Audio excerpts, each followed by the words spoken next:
चिराग काफी जिद्दी, गुस्सैल और घमंडी मिजाज का लड़का बन चुका था।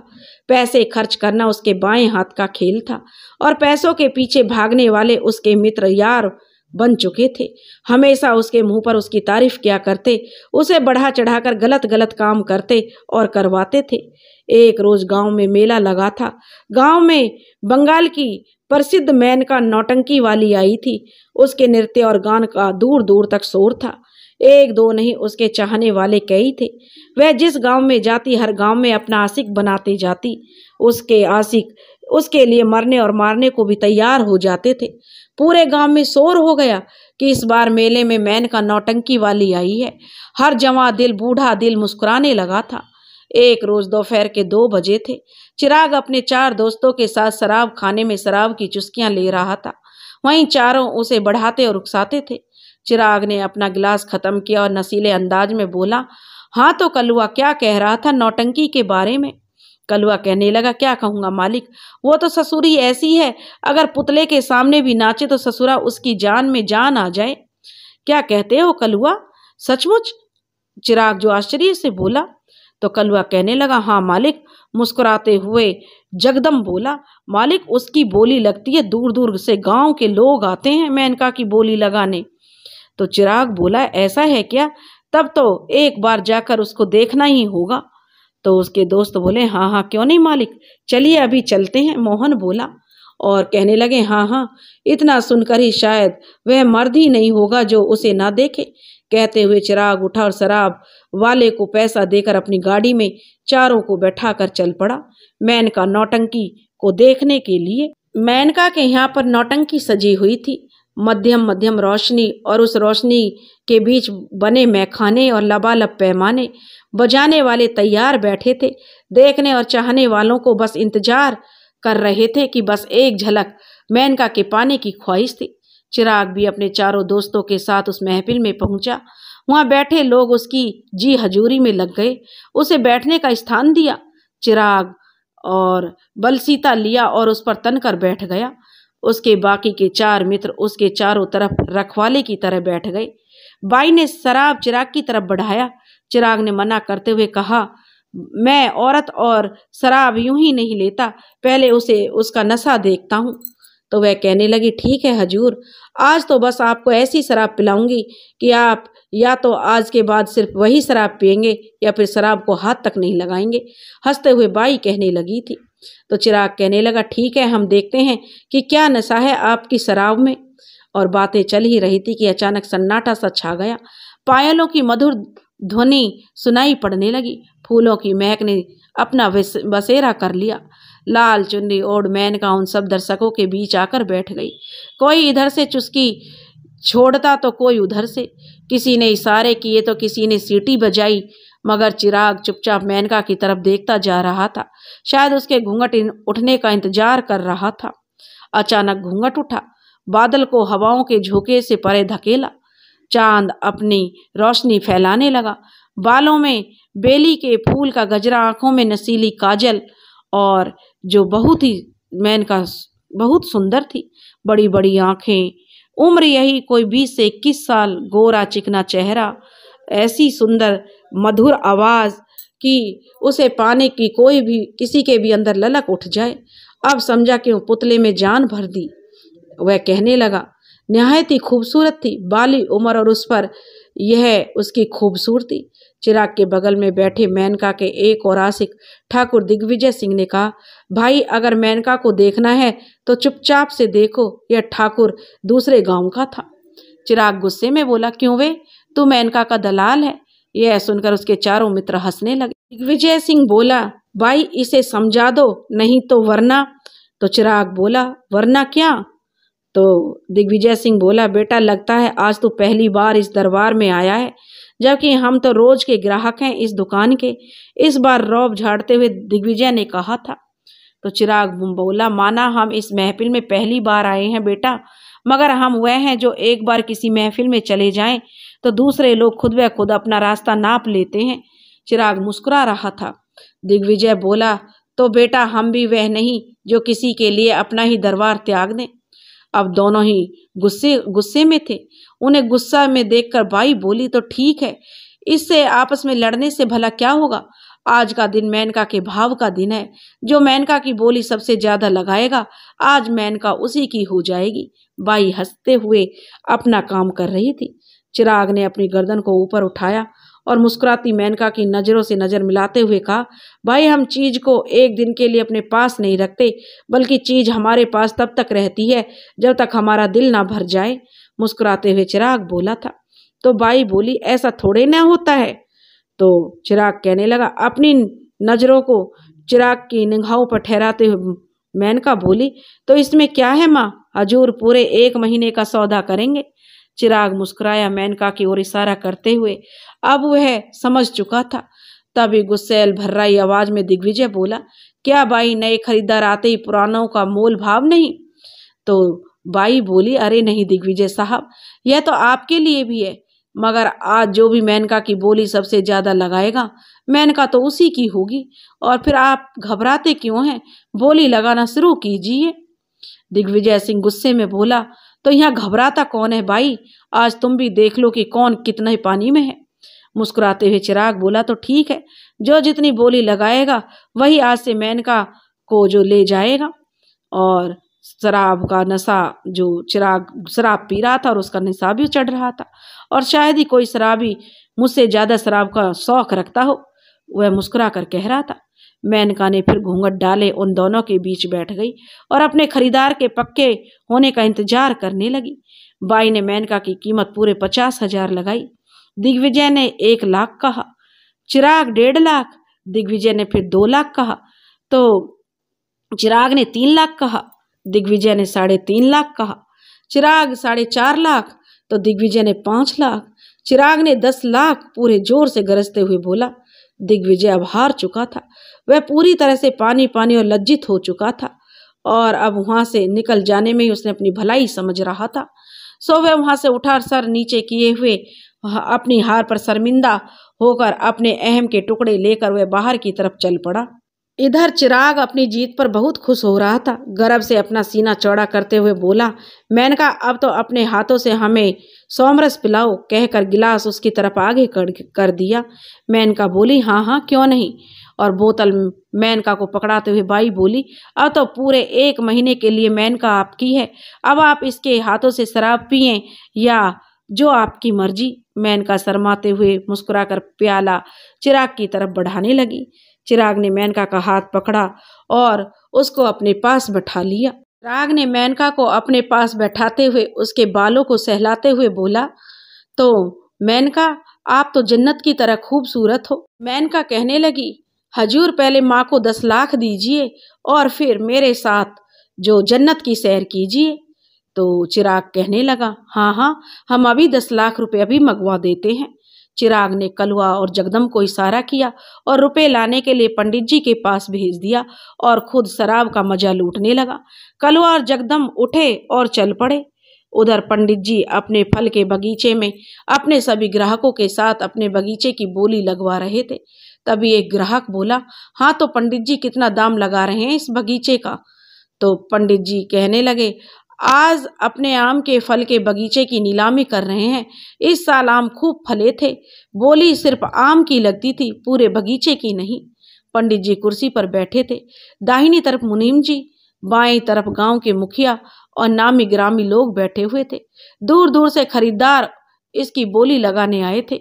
बगीचे के दाम पर विचार विमर्श हो रहा था। तभी दौड़ते दौड़ते कलवा और जगदम पहुंचे और हाँफते हुए बोले, बड़े हजूर बड़े हजूर। कलवा बोला। कलवा और जगदम के मुंह से साफ साफ शराब की बदबू आ रही थी।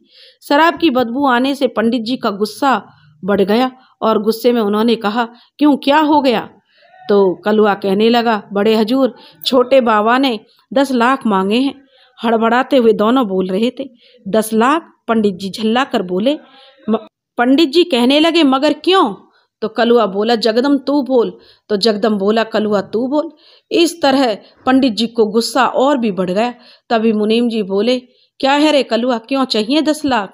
मुनीम जी से जो कलवा कहने लगे, छोटे मालिक ने मेनका बाई के पास हैं और उन्होंने 10 लाख में उसका सौदा किया है और उन्होंने हमें आपके पास भेजा है 10 लाख लाने के लिए। पंडित जी अब अपने गुस्से पर काबू नहीं पा सके और कलुआ को जोर का तमाचा मारते हुए बोले, जाकर उस नालायक से कह दे कि उसकी अय्याशियों के लिए मेरे पास कोई पैसे नहीं है। मेरे खून पसीने की कमाई से वह लड़की खरीदना चाहता है। उससे कह दे कि मैं अभी उसे गोली मार दूंगा और जाकर उससे कह देना कि गलती से भी वो मेरे सामने ना आए, वरना मैं उसे मरवा दूंगा। चिल्लाते हुए पंडित जी गुस्से में बोल रहे थे। अपनी जान बचाकर कलुआ और जगदम वहां से भाग गए। मुनीम जी पंडित जी के गुस्से को शांत करने लगे।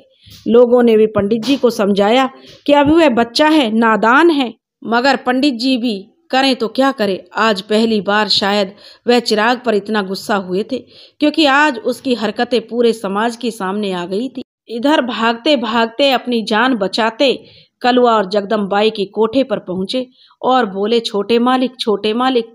चिराग मेनका से कहने लगा, लो तुम्हारी कीमत आ गई। पैसे का नाम सुनते ही मेनका और बाई भागते हुए बाहर आईं, मगर कलुआ और जगदम को खाली हाथ देखते हुए चिराग गुस्से में चिल्लाया, खाली हाथ क्यों आए हो? फिर उन दोनों ने चिराग को सारा किस्सा सुनाया। यह सब सुनने के बाद चिराग काफी गुस्से में भर उठा और चिल्लाते हुए बोला, मेरे बाप की इतनी मजाल। तभी बाई बोली, पता नहीं क्यों जिनके दूध के दांत भी नहीं टूटे होते वह क्यों यहाँ चले आते हैं हमारे कोठे पर। तभी मेनका गुस्से में बोली, क्यों चिराग बाबू, जब जेब में पैसे नहीं थे तो मेरे दूसरे ग्राहक को क्यों भगा दिया? तो वह कहने लगा, चिराग चुप रहो मेनका, चुप रहो। चिराग की औकात तुमने अभी देखी कहाँ है? रुको, मैं अपने बाप को सीधा करके अभी पैसे लाता हूँ। और नशे में चिराग जो अपने बाप के पास भागा। पंडित जी जैसे तैसे अपने गुस्से को नियंत्रित करके बगीचे पर और लोगों पर अपने दिमाग को लगा रहे थे।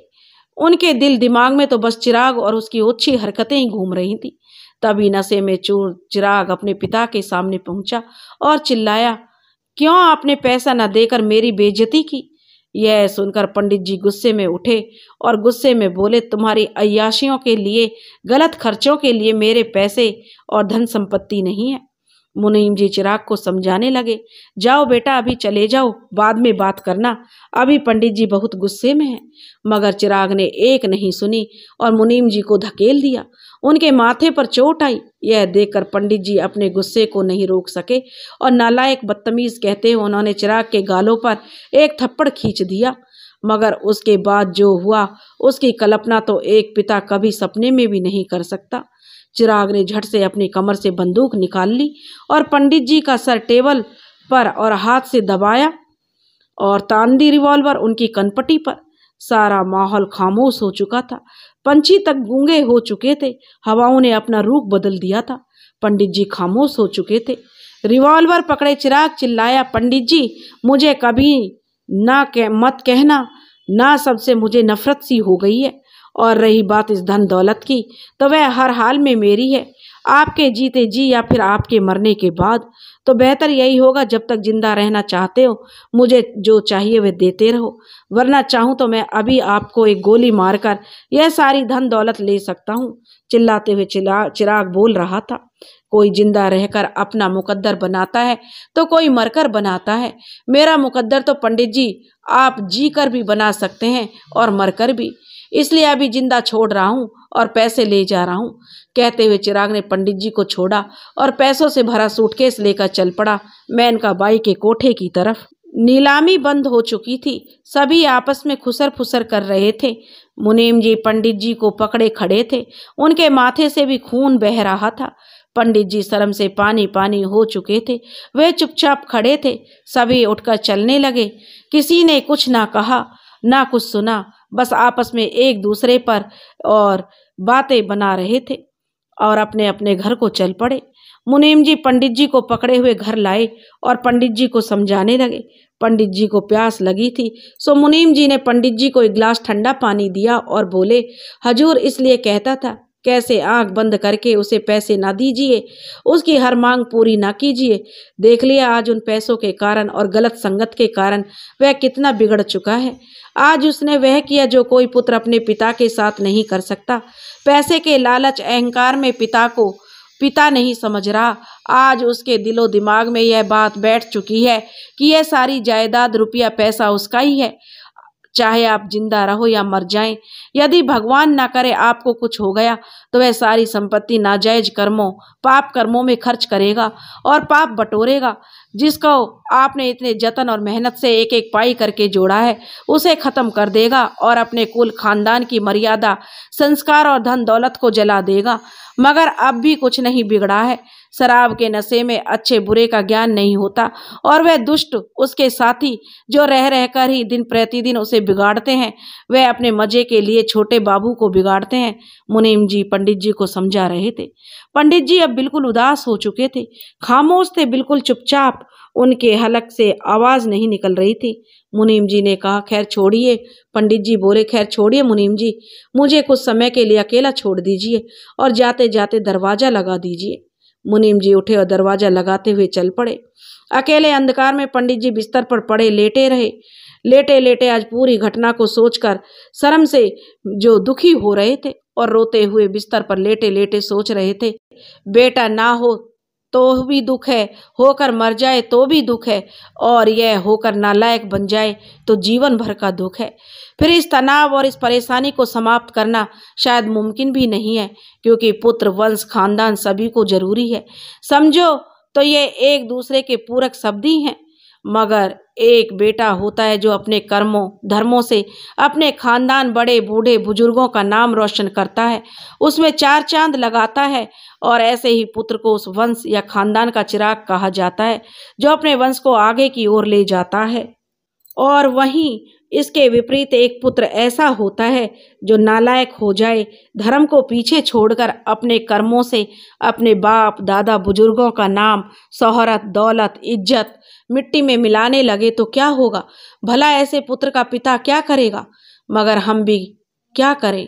ये हर कोई सोचता है कि भगवान कम से कम एक औलाद, एक बेटा, एक पुत्र दे दे ताकि मेरा वंश, मेरा खानदान चलता रहे। यदि ऐसा नहीं हुआ तो मेरा खानदान, मेरा वंश, मेरा नाम यहीं समाप्त हो जाएगा। यही सोच, यही चाहत हमें अपने आने वाले वंश की ओर प्रेरित करती है। मगर यह बात भी पूरी तरह सत्य है कि चाहता तो हर कोई यही है कि उनका पुत्र मर्यादा पुरुषोत्तम राम की तरह हो, मगर वह भूल जाते हैं कि बेटा राम की तरह हो तो उसके पिता को भी दशरथ की तरह बनना पड़ेगा। अब यदि पिता स्वयं रावण हो तो भला पुत्र राम जैसा कैसे हो सकता है? सच यह है, उसके ऐसा होने पर वह तो गलत है ही, साथ में मैं भी गलत हूँ। मेरे कर्म गलत थे और कर्मों के पाप से भला कौन बच पाया है? आज लगता है मेरे कर्मों के पास मुझे सजा देने के लिए मेरे कर्म व्याकुल हैं।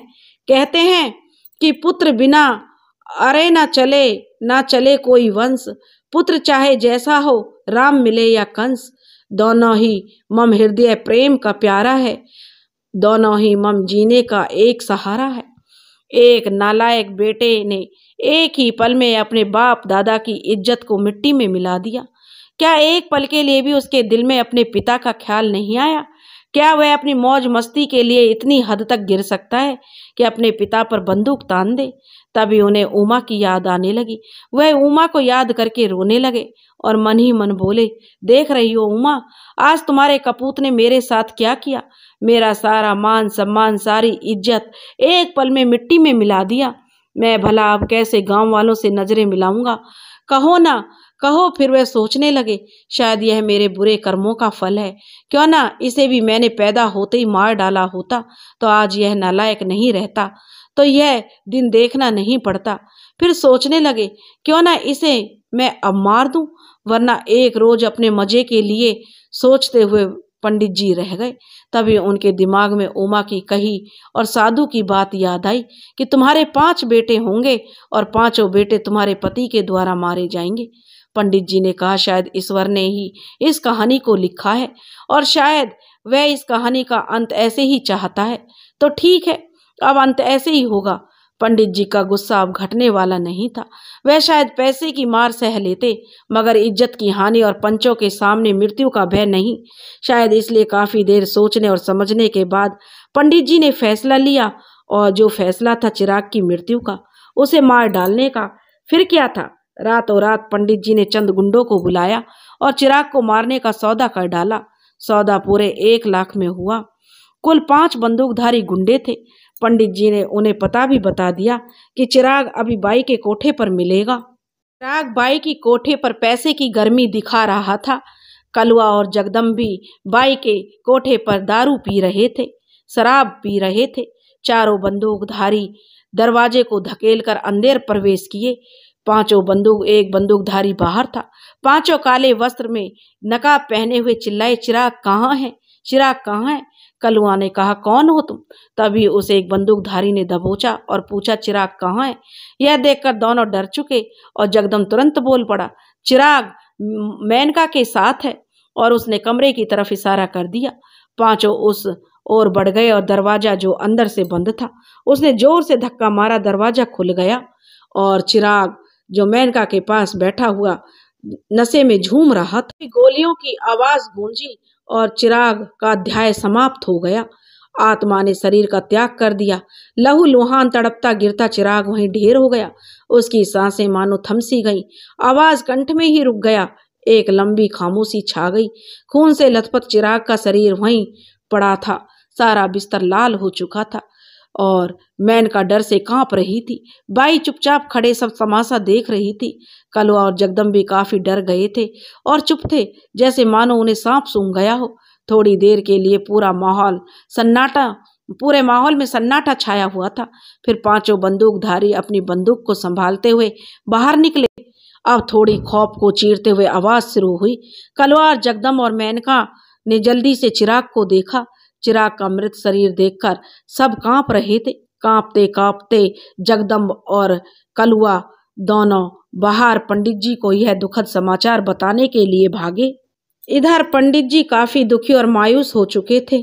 उनके वर्षों का सपना टूट चुका था। उनकी तपस्या बेकार हो चुकी थी। अब वे भी अपनी पत्नी उमा के पास जाना चाहते थे। अब उनके जीने की चाह खत्म हो चुकी थी। किसी भी चीज को पाने की चाहत अब मर चुकी थी। इसलिए पंडित जी ने स्वयं अपने हाथों से एक वसीयत तैयार की और लिखा, मेरे मृत्यु के उपरांत मेरी सारी जमीन उन गरीबों में बांट दी जाए जो भूमिहीन है और जिनके पास खेती के लिए जमीन नहीं है, और मेरी सारी संपत्ति इस गांव के बच्चों के शिक्षा हेतु विद्यालय बनाने के लिए उपयोग किया जाए। गांव में अस्पताल खोले जाए, गरीब बच्चों और उनके माता पिता को दान दिया जाए, और मेरी इस चल अचल संपत्ति को मेरी इच्छा अनुसार खर्च करके मेरी पूरी जिम्मेदारी और अधिकार में जो मैं अपने मुनीम जी को देता हूँ। और उसी के साथ पंडित जी ने एक पत्र और लिखा, मैं पंडित मुरलीधर अपने पूरे होशो हवास और निश्चिंतता से बिना किसी दबाव और परेशानी के यह वसीयत लिख रहा हूँ, और मैं अपनी स्वेच्छा से आत्महत्या कर रहा हूँ। मेरे पुत्र चिराग की मृत्यु का कारण कोई और नहीं बल्कि मैं स्वयं हूँ। मैंने ही अपने पुत्र चिराग की हत्या करवाई है और अब मैं स्वयं आत्महत्या करने जा रहा हूँ। यह सब लिखकर पंडित जी ने उन कागजों को मेज पर रखा और फिर जहर की एक बोतल ले उसका ढक्कन खोल स्वयं पूरी बोतल पी गए और अपने बिस्तर पर लेटे लेटे सोचने लगे और अपनी मृत्यु का इंतजार करने लगे। ना जाने मैंने क्यों और कितना पाप किया है, उनकी सजा मैं आज तक स्वयं भोग रहा हूँ। सच ईश्वर की लेखनी को कोई नहीं मिटा सकता। उसने जैसा कहा था बिल्कुल वैसा ही हुआ। उमा, पंडित जी सोच रहे थे, मुझे किसी बात का भी फिर भी गम व दुख नहीं है। बस मैं तुमसे क्षमा चाहता हूँ क्योंकि मैं चाहकर भी तुम्हारी कसम की लाज नहीं रख सका, तुमसे किए वादे को पूरा नहीं कर सका। उमा, मुझे माफ कर देना। अब मैं भी इस पापी धरा से ऊब चुका हूँ, इसलिए अब मैं इस मोह माया के बंधन को तोड़कर तुम्हारे पास आ रहा हूँ। मुझे क्षमा कर देना उमा, मुझे माफ कर देना। कहते हुए पंडित जी की आंखों से आंसू बहने लगे और धीरे धीरे मौत की नींद ने उन्हें अपने आगोश में ले लिया। और देखते ही देखते पंडित जी की जिंदगी के जलते दिए को कब मौत की हवा ने बुझा दिया पता नहीं चला। जिंदगी के उजाले पर मौत के काले बादलों का छाया छा गई थी। पंडित जी की आंखें बंद हो गई थी, जुबान बाहर आ गई थी। आत्मा ने शरीर को त्याग दिया था। पंडित जी बेसुध बेजान पड़े थे। तभी कलुआ और जगदम बड़े हजूर चिल्लाते हुए पहुंचे। उन्होंने पंडित जी को इधर उधर ढूंढा मगर पूरे घर में सन्नाटा छाया हुआ था। उधर पंडित जी के कमरे में जाकर देखा तो वे भौचक्के रह गए। फिर क्या था, वह दौड़कर मुनीम जी के पास पहुंचे। मुनीम जी को बताया कि बड़े हजूर नहीं रहे। मुनीम जी ने पुलिस व गांव वालों को लेकर पंडित जी के घर पहुंचे। पुलिस पंडित जी के घर पर अच्छी खासी भीड़ जमा हो चुकी थी। लोग आपस में बुदबुदाने लगे। फिर मुनीम जी ने पूरे नियम और व्यवस्था सहित पंडित जी का अंतिम संस्कार किया और उनके बेटे का भी। फिर मुनीम जी वहीं सबके सामने उन पत्रों को पढ़ने लगे। यह सुनकर सब लोग बुदबुदा रहे थे। वही पंडित जी के इस उदार हृदय पर खुश और प्रसन्न भी हो रहे थे। कोई उन्हें दानी कहता तो कोई महादानी, कोई साक्षात भगवान कहता तो कोई त्यागी कहता, जिसे अपना सब कुछ त्याग कर भी लोगों का भला किया। मुनीम जी पंडित जी की इच्छा अनुसार कार्य करने लगे। सभी स्कूल और अस्पतालों का नाम पंडित जी और उनकी धर्मपत्नी उमा के नाम पर बनाया गया। पंडित जी जहाँ भी पंडित जी के उदार हृदय पर खुश थे, वहीं वह भी कहते कि काश पंडित जी ने समय रहते सब कुछ संभाल लिया होता तो शायद आज यह दिन नहीं देखना पड़ता। वहीं गांव वाले कहते शायद ईश्वर की यही मर्जी थी। दोस्तों, अगर आपको हमारी कहानी पसंद आई हो तो प्लीज़ हमारे चैनल को लाइक करें, सब्सक्राइब करें और शेयर करें। राधे राधे।